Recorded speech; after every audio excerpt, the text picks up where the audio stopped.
A3Com, the networking giant you've never heard of. In the world of technology, few stories are as tragic as the rise and fall of 3Com Corporation.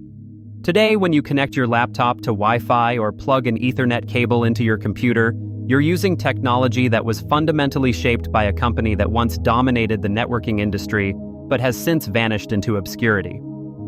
3Com wasn't just another tech startup that failed to adapt. It was a genuine pioneer that helped create the very foundations of modern networking, only to watch competitors steal its thunder and ultimately destroy the empire it built. The company's name stood for Communication Compatibility, and for over 3 decades, it lived up to that promise by connecting millions of computers worldwide. But this is the story of how the co-inventor of Ethernet built one of the most important technology companies you've probably never heard of, and how a series of strategic blunders, missed opportunities, and corporate miscalculations turned a networking giant into a cautionary tale about the unforgiving nature of Silicon Valley. The story of 3Com begins with Robert Metcalfe, a brilliant engineer who would become one of the most important figures in networking history, though his name rarely appears alongside tech luminaries like Bill Gates or Steve Jobs. In 1973, while working at Xerox's Palo Alto Research Center, Metcalfe invented Ethernet, the networking protocol that would eventually become the standard for local area networks worldwide. The technology was revolutionary. It allowed multiple computers to share data over a single cable, creating the foundation for modern office networking. However, Xerox, in what would become one of the most notorious missed opportunities in tech history, failed to commercialize Ethernet effectively, viewing it as merely a way to connect their own computers and printers rather than recognizing its broader potential. Frustrated by Xerox's short-sightedness and convinced that networking would become essential to the computer industry, Metcalfe left the company in 1979 to found 3Com with $1.1 million in venture capital funding. His vision was simple but profound. Every computer would eventually need to talk to every other computer, and 3Com would provide the technology to make that happen. The company's first product was an Ethernet adapter card that sold for $4,500, allowing personal computers to connect to networks for the first time. Throughout the 1980s, 3Com established itself as the undisputed leader in networking equipment, riding the wave of personal computer adoption and the growing need for office connectivity. The company's breakthrough came with the development of network interface cards that were dramatically cheaper than existing solutions, making networking accessible to smaller businesses and individual users. By 1984, just 5 years after its founding, 3Com went public and was generating $30 million in annual revenue. The timing was perfect. IBM had just introduced its PC, and businesses were beginning to understand that isolated computers were far less valuable than connected ones. 3Com's engineers continued innovating, developing bridges, routers, and hubs that formed the backbone of early corporate networks. The company's success wasn't just about hardware. It was also instrumental in establishing Ethernet as the dominant networking standard, beating out competing protocols like Token Ring and ArcNet through superior technology and aggressive marketing. By 1987, 3Com's annual revenue had exploded to $156 million. And the company employed over 1,400 people worldwide. The firm had successfully created an entire market category and positioned itself as the essential provider of networking infrastructure for the emerging digital economy. The early 1990s marked the peak of 3Com's influence and innovation, as the company expanded beyond simple networking cards into sophisticated infrastructure equipment that powered the internet's explosive growth.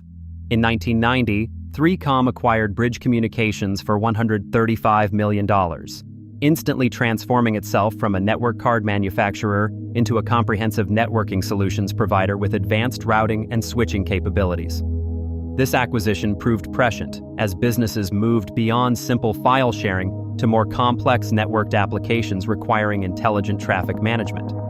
The company's revenue soared past $400 million by 1991, and its market capitalization exceeded $1 billion, making it one of the most valuable technology companies of its era. 3Com's products were everywhere, from small office networks to major corporate data centers and even early internet service providers.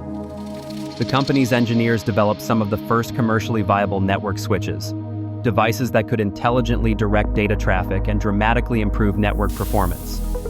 Perhaps most importantly, 3Com played a crucial role in standardizing 10-base-T Ethernet, the twisted pair cable networking that became ubiquitous in offices worldwide. By the mid-1990s, 3Com controlled approximately 50% of the network adapter market and was generating over $1 billion in annual revenue, establishing it as one of Silicon Valley's great success stories. However, even at the height of its success, 3Com was making strategic decisions that would ultimately prove fatal, beginning with its controversial acquisition of modem manufacturer US Robotics in 1997 for $6.6 billion. At the time, this seemed like a logical move. US Robotics was the leading manufacturer of dial-up modems, and with the internet boom in full swing, demand for consumer internet access was exploding. The acquisition made 3Com the world's largest networking equipment company overnight, with combined revenues exceeding $5 billion and a product portfolio spanning everything from network cards to enterprise routers to consumer modems. But the timing couldn't have been worse. The acquisition came just as broadband internet was beginning to emerge, making dial-up modems increasingly obsolete. More critically, the massive acquisition diverted 3Com's attention and resources away from its core networking business, just as new competitors like Cisco Systems were gaining momentum. The integration of US Robotics proved far more difficult than anticipated, creating cultural clashes, redundant product lines, and confused marketing messages. Within months of the acquisition, it became clear that 3Com had paid far too much for a business that was already in decline. The company's stock price, which had reached an all-time high of $86 per share, began a steady decline as investors lost confidence in management's strategic vision. As the internet evolved from a research network into a commercial platform in the late 1990s, 3Com found itself increasingly outmaneuvered by more focused competitors who better understood the changing market dynamics. Cisco Systems, founded in 1984 by former Stanford computer scientists, had quietly built a superior product line focused specifically on internet infrastructure equipment like routers and switches. While 3Com was distracted by its modem business and trying to be everything to everyone, Cisco concentrated on the high-margin enterprise market and developed relationships with major telecommunications companies and internet service providers. The differences in approach became stark during the dot-com boom, when demand for internet infrastructure exploded, and Cisco's revenues grew from $1.2 billion in 1994 to over $18 billion by 2000. Meanwhile, 3Com struggled with product fragmentation, competing internal divisions, and a confused brand identity that made it difficult for customers to understand what the company actually stood for. The technology landscape was also shifting in ways that favored Cisco's approach. Networks were becoming more complex, requiring sophisticated software and services rather than simple hardware products. Cisco invested heavily in research and development, spending over 15% of revenues on R&D compared to 3Com's 8%, and this investment gap showed in product quality and innovation. Perhaps most damaging, 3Com began losing its reputation for technical excellence as rushed product launches and quality control issues tarnished the brand that had once been synonymous with networking reliability. The new millennium brought a series of desperate restructuring attempts and strategic pivots that only accelerated 3Com's decline, as the company struggled to find its identity in an increasingly competitive and consolidated market. In 2000, facing mounting losses and pressure from shareholders, 3Com made the dramatic decision to spin off its Palm handheld computer division, which had been acquired as part of the US Robotics deal.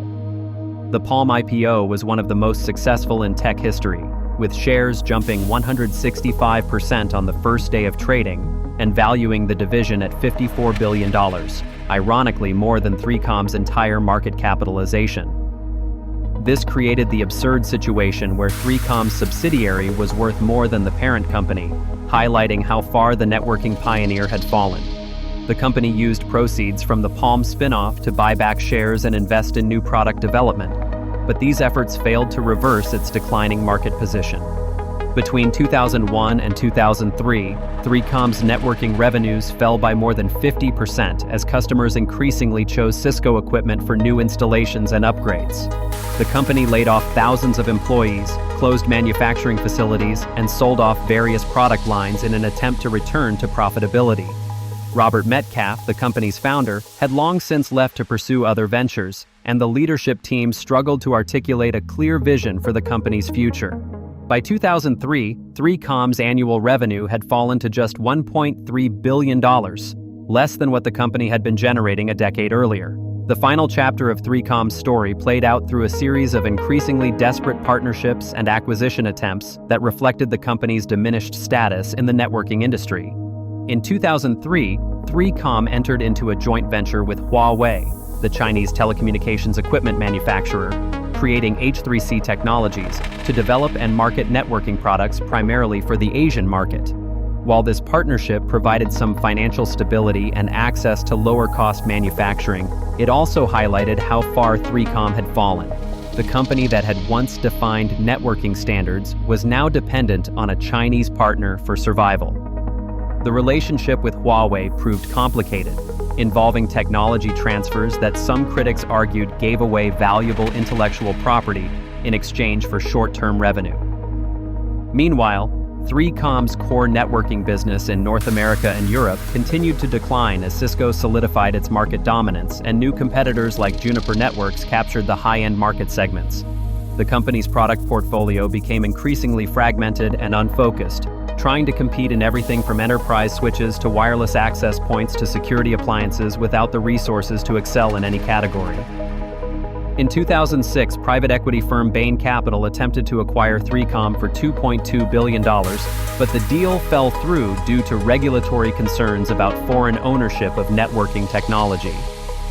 This failed acquisition highlighted both 3Com's desperation for new ownership and the government's recognition that the company still possessed valuable technology assets, even as its market position continued to erode.